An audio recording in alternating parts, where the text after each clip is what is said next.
कहते हैं, नसीब का लिखा कोई नहीं बदल सकता, लेकिन जब इंसान का दिल सच्चा हो तो खुद किस्मत भी एक दिन झुक जाती है।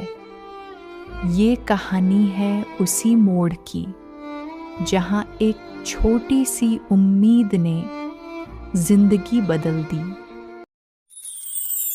शहर से थोड़ी ही दूरी पर एक छोटा सा सुंदर गांव था, शिवपुर। मीरा रोटियां बेल रही है। आइए जानते हैं मीरा की कहानी। उस गांव में मीरा अपने पति देवेश और 2 बच्चों रिंकू और सोनू के साथ रहती थी। उनका परिवार खुशहाल और हंसी खुशी जीवन बिता रहा था। मीरा, आज भी तेरे हाथ की पराठों की खुशबू पूरे मोहल्ले में फैल गई है। खुशबू नहीं, ये तो तुम्हारे प्यार का असर है। एक दिन अचानक उनकी जिंदगी में ऐसा तूफान आया जिसने सब कुछ बदल दिया। शहर से लौटते समय हुए अचानक एक्सीडेंट में आपके पति की दोनों टांगें बुरी तरह घायल हैं। वो अब चल नहीं पाएंगे। देवेश की दोनों टांगें बुरी तरह घायल हो गईं। अब वह चल फिर नहीं सकता था और सारा दिन घर पर ही रहता था। अब घर की पूरी जिम्मेदारी मीरा पर आ गई थी। हे भगवान, अब मैं क्या करूंगी? बच्चों को कैसे पालूंगी? मुसीबत आई तो मीरा ने हार नहीं मानी। उसने आंसू नहीं, हौसले चुने। अपने परिवार का पेट पालने के लिए उसने गांव के नुक्कड़ पर सब्जी का ठेला लगाना शुरू किया। धीरे धीरे मीरा का ठेला चल निकला। मीरा, बहुत अच्छा किया जो तुमने सब्जी का ठेला लगा लिया। हमें भी सब्जी लेने दूर जाना पड़ता था। धीरे धीरे मीरा का ठेला चल निकला, लेकिन अब उसे घर का काम और ठेले का काम दोनों करने पड़ते थे। कभी कभी वह इतनी थक जाती कि रात को सिर रखते ही नींद आ जाती।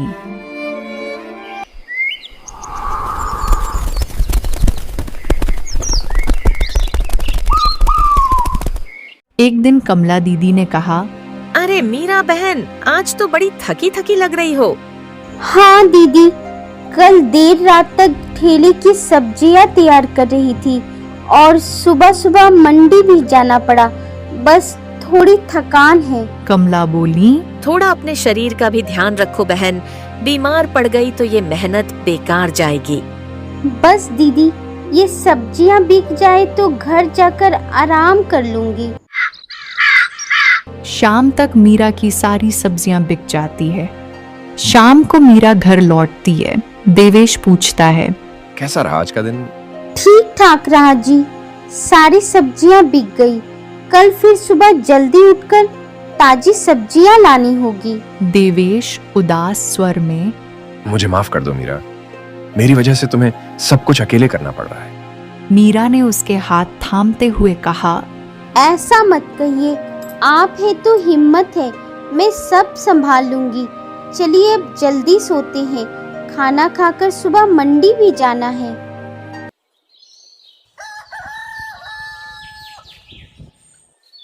अगली सुबह जब मीरा उठने की कोशिश करती है तो उसका शरीर बुखार से तप रहा था। हे भगवान, अब मैं कैसे जाऊंगी मंडी?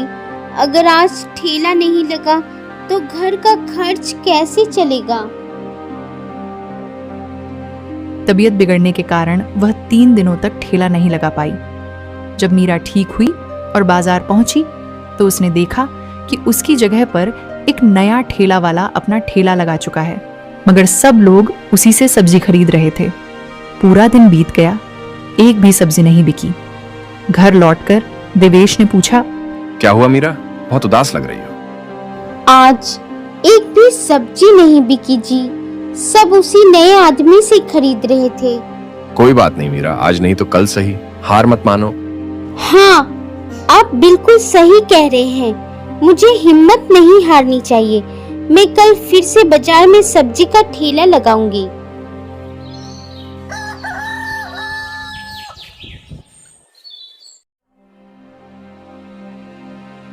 अगले दिन भी वही हुआ, किसी ने उससे कुछ नहीं खरीदा।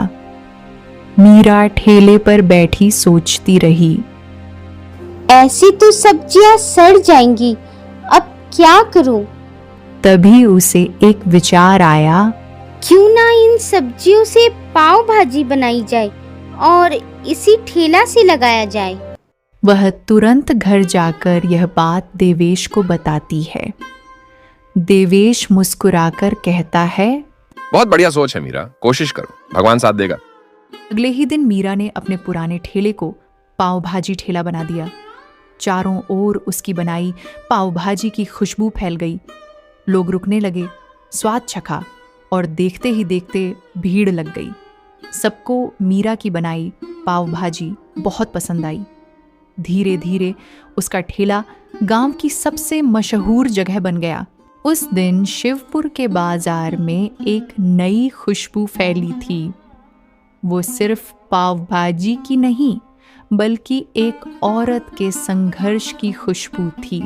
वाह बहन, ऐसी पाव भाजी तो शहर में भी नहीं मिलती। लोगों को स्वाद में सिर्फ मसाला नहीं, एक माँ का प्यार मिला।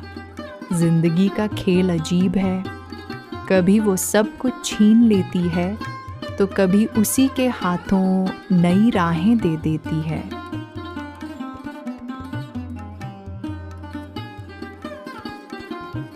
कुछ ही हफ्तों में मीरा की हालत सुधरने लगी। उसकी आमदनी भी बढ़ी और चेहरे पर फिर वही पुरानी मुस्कान लौट आई। देवेश, रिंकू और सोनू अब हर शाम उसके साथ ठेले पर बैठते थे।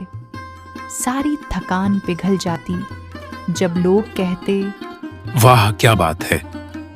और यूं किस्मत का एक मोड़ मीरा के जीवन में नई सुबह लेकर आया।